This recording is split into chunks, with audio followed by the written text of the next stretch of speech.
నమస్తే, welcome to Aadya media. నేను మీ స్వర్ణ. ప్రస్తుతం మనతో పాటు ఉన్నారు సినీ క్రిటిక్ విజ్ఞాన్ గారు. హలో అండి విజ్ఞాన్ గారు. ప్రభాస్ గారు భద్రాద్రి రామయ్యకు కొంత విరాళం ఇచ్చారు, పెద్ద మొత్తంలో అంటూ వార్తలు వస్తున్నాయి. ఏంటి సమయం సందర్భం?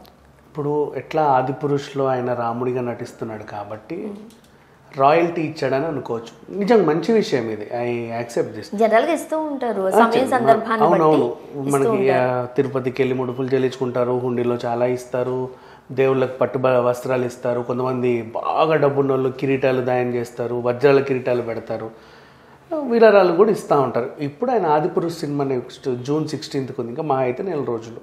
అవును, కరెక్ట్ 4 రోజులకు సినిమా ఉంది కాబట్టి మంచి జరగాలి అని, సినిమా పైన ఉన్న విమర్శలన్నీ పోవాలి అని చెప్పేసి ఆయన దేవుడిని మొక్కుకున్నాడు. మొక్కుతూనే అట్లాగే విరాళం కూడా ఇచ్చాడు, ఓ 10 లక్షలు.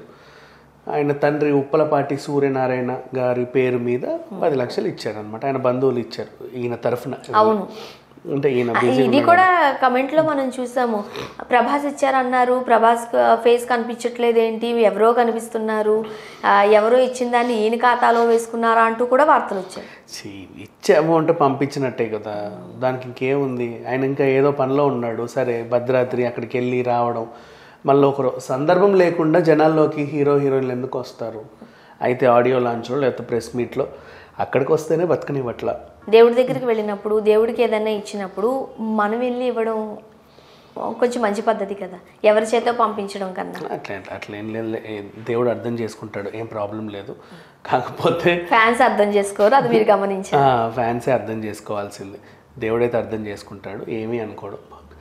అండ్ ఇక్కడ ఈయన విషయానికి వస్తే నెక్స్ట్ ఇప్పుడు ఎన్ని విమర్శలు ఉన్నాయంటే, మొన్న కూడా కోర్టులో దీని గురించి, మన ఆదిపురుష్ గురించి ఆయన పిటిషన్ వేసాడు. సంజయ్ అతనో దేనో ఆయన పేరు, సనాతన ధర్మం అతను. సో అండ్ అలాగే ఆయన ఇంకో ఇద్దరు లాయర్ల చేత పిటిషన్ వేయించాడు, ఎఫ్ఐఆర్లు చేయిస్తున్నాడు. అండ్ ఏవేవో అవుతున్నాయి, గొడవలు అవుతున్నాయి, కొన్ని సంఘాలు, హిందూ సంఘాలు ఏమో ఇంకేవో చేస్తున్నారు. ఇట్లాంటి సిచ్యువేషన్ ఉన్న టైంలో ఫర్ ఎగ్జాంపుల్ నిజంగా ఆ హీరో బయటకే వచ్చాడే అనుకో, ఎవడో పిచ్చోడు విమర్శలు చేసేవాడు రాయేసి కొడితే ఏం చేస్తాం?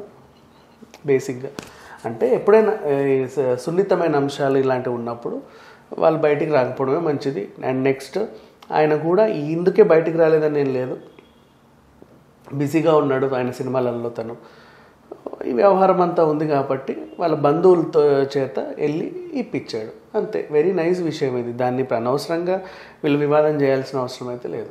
జనరల్గా దేవుడి దగ్గరికి, గురువుల దగ్గరికి మనమే స్వయంగా వెళ్ళి కొలుసుకోవాలి, పూజించాలని చెబుతూ ఉంటారు. సో ఏముంటుంది, 1 day వర్క్ అది, వెళ్ళి ఆ దేవుడికి డైరెక్ట్గా ఇచ్చేసుకొచ్చేస్తే బాగుంటుంది కదా, ఎవరి చేత ఇప్పించడం ఎందుకు?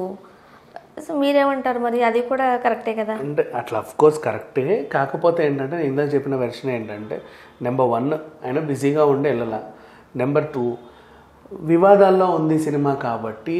అంతకుముందు కూడా పద్మావతి టైంలో దీపిక పదుకొని బయట కనిపిస్తే తల నరికి తెస్తామని కూడా కర్ణిసేన వాళ్ళు ఏదో అన్నారు. ఇట్లా కొన్ని ఉంటాయి. అండ్ మొన్న దర్శన్ అనే హీరో బయట తిరుగుతుంటే కూడా రాళ్ళేసి కొట్టారు, ఈవెన్ మంగ్లీని రాళ్ళేసి కొట్టారు, ఉంటాయి. అండ్ దేవిశ్రీ రామరామకృష్ణ కింద సాంగ్ టైంలో కూడా ఆయన బయట కనిపిస్తే ఎవరో దాడి చేశారు, కొన్ని ఉంటాయి. ఇప్పుడు ప్రభాస్ని ఎవరైనా ఏమైనా చేస్తే ఏం చేస్తావు చెప్పు? వివాదాలు ఉన్నాయి, విమర్శలు ఉన్నాయి కాబట్టి గుడిలో రాళ్ళు తీసుకెళ్ళి కొబ్బరికాయలు వేసి అయితే ఈసురు కొట్టొచ్చుగా, సంథింగ్ బేసిక్గా. అంటే నువ్వు ఏదో చేస్తున్నావు, నువ్వు తప్పు చేస్తున్నావు, రాముడికి మీసాలేంటి, అదేంటి, ఇదంటే ఎవరో ఒకరు ఏదో రకంగా గొడవ చేసి అక్కడేదో అయ్యి అంత అవసరమే ఉంది. అండ్ ఆయన 10 లక్షలు విరాళం ఇచ్చాడు. నెక్స్ట్ ఇంకొకటి, ఎక్కడైనా సరే మనం గుడికి విరాళం ఇస్తున్నాము, ఏది అయోధ్య టెంపుల్కి, మనిషి వెళ్ళైతే ఇవ్వట్లా, పంపిస్తున్నారు కూడా. అవును, అంతే. సో పంపడం వేరు, ఇవ్వడం వేరు. ఆయన దగ్గరుండి ఇస్తే బాగుండు కదంటే మేబీ రిలీజ్ అయ్యే టైంకి వెళ్తానేమో, ఎవరికి తెలుసు. ఇంకా మనకి ప్రీ రిలీజ్ ఈవెంట్ ఉంది, వాళ్ళకు పాటలు రిలీజ్ ఉన్నాయి. ఒక సాంగే మొన్న జస్ట్ అట్లా తిరిగింది, ఇంకా చాలా పాటలు ఉన్నాయి దీంట్లో. అండ్ బేసిక్ ఇట్లాంటి ఇతిహాసాలు అంటే చాలా పాటలు ఉంటాయి, మరి వీళ్ళు ఎన్ని పెట్టారో మనకు తెలియదు. ఇప్పుడు అన్నమయ్యలో, శ్రీరామదాసులో ఎన్ని సాంగ్స్ ఉంటాయి. సో బట్ అట్లా కొన్ని సాంగ్స్ ఎక్కువ ఉంటాయి, ప్రతి ఘట్టం ఇంపార్టెంట్ అన్నప్పుడు అందులో ఏదో ఒక సాంగ్ పెడతారు. మరి వీళ్ళు ఎన్ని పెట్టారో తెలియదు. అండ్ కొన్ని భారీ భారీ డైలాగులు కూడా ఉంటాయి. రైట్. నయనతారకి సంబంధించిన ఈ సీతమ్మ వారిదానికి సంబంధించి కొన్ని డైలాగ్స్ ఆకట్టుకున్నాయి కాబట్టి అది అంత సూపర్ డూపర్ హిట్ అయింది. సో దీంట్లో మనం అంత డైలాగులు ఇంకా డైలాగ్ వెర్షన్ కూడా పెద్దగా వినలేదు. అండ్ దీంట్లో డైలాగ్ వర్షన్ ఏంటి, ఆ ట్రైలర్లో విన్న డైలాగులే బాబోయ్ అనిపించింది. అది అమ్మో ఏంటి మరి ఇట్లా రాస్తున్నారు వీళ్ళు, అంత ఎందుకు ఎవరికి అర్థమవుతుంది. కొన్ని పద్యాలు కూడా ఉండే ఛాన్సెస్ ఉన్నాయేమో అనిపిస్తుంది ఆ ట్రైలర్ చూసిన తర్వాత. ఆ పద్యాలు, ఆ డైలాగులు అవన్నీ అయినా సరే నిజంగా సంస్కృతం లాగా ఉంటే వీళ్ళకి కూడా నచ్చుతాయి పర్లా. ఇప్పుడు మన శ్రీరామరాజ్యము సినిమా ఉంది, ప్రతి మాట ప్రతి పలుకు మనకు అర్థమయ్యేలా పెట్టుకున్నారు వాళ్ళు. అట్లుంటే నీట్గా ఉంటుంది అంతే తప్ప మొత్తం దాన్ని ఏదో చేసేసి ఇంకేదో చేసేస్తే వీళ్ళు చూడలేరు, కష్టం అంటే భరించలేరు కొన్నిసార్లు. అదే ఏంటిది ఇట్లా ఉంది మాకు అర్థం కావట్లేదు, అసలు ఏదో తీశారు రామాయణం అని, ప్రభాస్ కనబడుతున్నారు, ఎవరెవరో కనబడుతున్నారు. కొత్త మారుమూల పల్లె ప్రజలు చూడాలంటే ఎలా చూస్తారు? ఒక ప్రభాస్ ఒకటే తెలుసు వాళ్ళకి ఇందులో, యాక్చువల్గా చెప్పాలంటే మన 2 తెలుగు రాష్ట్రాల వాళ్ళకి. వాళ్ళ అదృష్టం బాగుండి ఇంకెవరన్నా హీరో ఎవరైనా లైక్ వేరే వేరే పాత్రలు ఎవరైనా వేరే నటులుంటే వాళ్ళు తెలుస్తారు. మ్యాక్సిమం నార్త్ నటులే కనబడుతున్నారు, ఏ ముఖం ఎవరికి తెలియట్లా.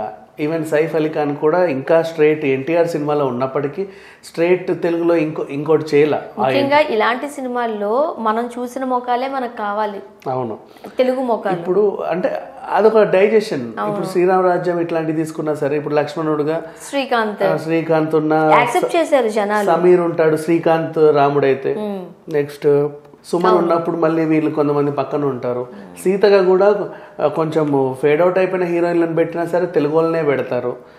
అట్లా మనకి అదొక కన్విన్సింగ్ పాయింట్ లాగా ఉంటుంది. ఇప్పుడు ఎక్కువగా తెలుగు వాళ్ళు చూసి ఉన్న వాళ్ళు కనెక్ట్ అయిన వాళ్ళని పెట్టుకుంటుంటే ఇంకొంచెం తొందరగా కనెక్ట్ అవుతారు. ఇప్పుడు నువ్వు అమ్మోరు సినిమా ఉంది ఫర్ ఎగ్జాంపుల్, దాంట్లో నువ్వు దీపిక పదుకొనే బాగా చేసినప్పటికీ ఊహించుకోలేవు. రమ్యకృష్ణ మొహాలే సెట్ అవుతాయి.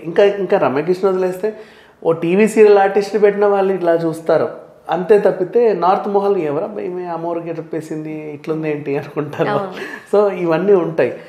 ఏదేమైనప్పటికీ ఇప్పుడు ఇక్కడ ప్రభాస్ మాత్రం విరాళం ఇచ్చాడు అండ్ ఆయన డైరెక్ట్గా ఎందుకు వెళ్ళలేదు, ఇవ్వచ్చు కదా అని కూడా విమర్శిస్తున్నారు. అంటే ఆది పురుష్ అనగానే ప్రతి అంశం విమర్శకు గురవుతుంది కాబట్టి చివరికి ప్రభాస్ ఇచ్చిన విరాళం కూడా విమర్శల పాలైంది. నువ్వెందుకు రాలేదు, నువ్వు ఇవ్వచ్చు కదా, నీకు అంత బిజీయా, గుడికి రానంత ఇదా, ఎవరి రీజన్స్ వాళ్ళకు ఉంటాయి. సో అందుకని చెప్పి రాలా అంతే. Thank you so much. Thank you.